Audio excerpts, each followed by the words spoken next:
Hello YouTube and welcome to my channel Making Teas. I'm Rob Smith and this is just a little video on some of the other bits that the DTG printer can do.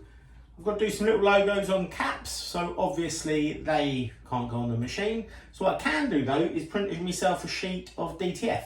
So I've banked it all up, what I need, a few logos on there.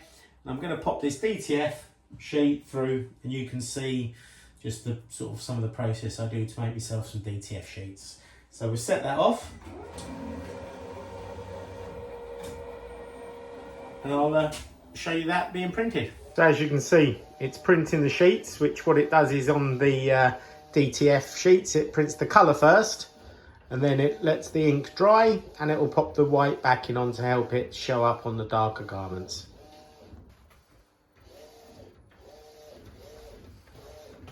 So this is the sheet now printed.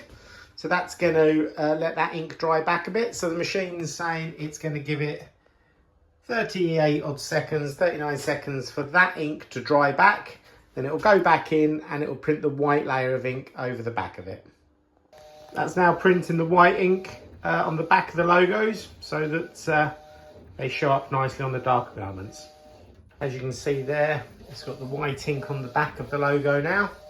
So as that is applied to a garment, if it's black for example, that will make the colours pop and show up really well. There you go. Right, I really am useless. So I printed the DTF sheet as you saw, and I didn't get my camera set up in time, but basically once the sheet comes off wet, you put it through your powder and that all sticks to the back. So you feed your sheet through your powder a couple of times and that all sticks the granules, which is essentially the glue, to the back of the design. Then you pop it in the heat oven or under a heat press if you haven't got a heat oven, and you cook that to set the glue on the back essentially. So then you're left with a sheet like this. That's the back and there's the front. So you get all your designs on there.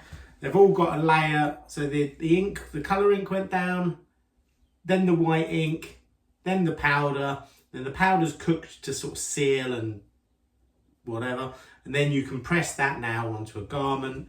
I'm going to press some slides I've got to make, for me them ones. Then I've got a big pile of blue caps that I've got to put this logo on, so I'll be printing those all with my own DTF sheets. So if you're doing a really big run and you haven't got a big DTF machine, it's good to buy them in. But if you have got a DTG and you only need some small DTFs, so you don't want to buy a whole meter sheet online and pay shipping. So this is really good. It can do little jobs like this to save you buying in just a few DTF prints. So that is the job for now, once this heat press is warmed up, and I'll show you some of the bits I make with this sheet. Right, so the first thing I'm going to print is some slides. I'm going to get them done. I use a cap press for these, interestingly. I'm going to press these and then I'll show you them in a minute when they're done. So there we go. There is a slide printed on a cap press. You don't necessarily need the slide platen that goes on the Fusion Hontronics, because that's about 300 plus quid. So you can use a hat press for the same results and it saves you a fortune. So if you ever need slides, give me a shout, I'll show you how to do it. There we go. That's the slides done on the hat press for me. So yeah. DTF prints on slides, no problem.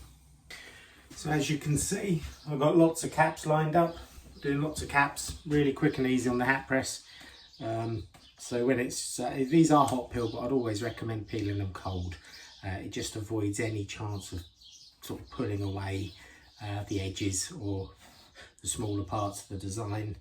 So there we go, take that off. And yeah, really crisp, clear, nice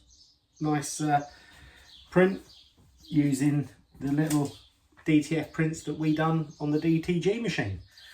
So if you do have any questions about DTF, DTG, the DTG machines, embroidery, presses, give me a shout. I've got a series on at the moment where I'm trying out some new Maggie frames, so check them out. And yeah, if you have any questions, please do ask.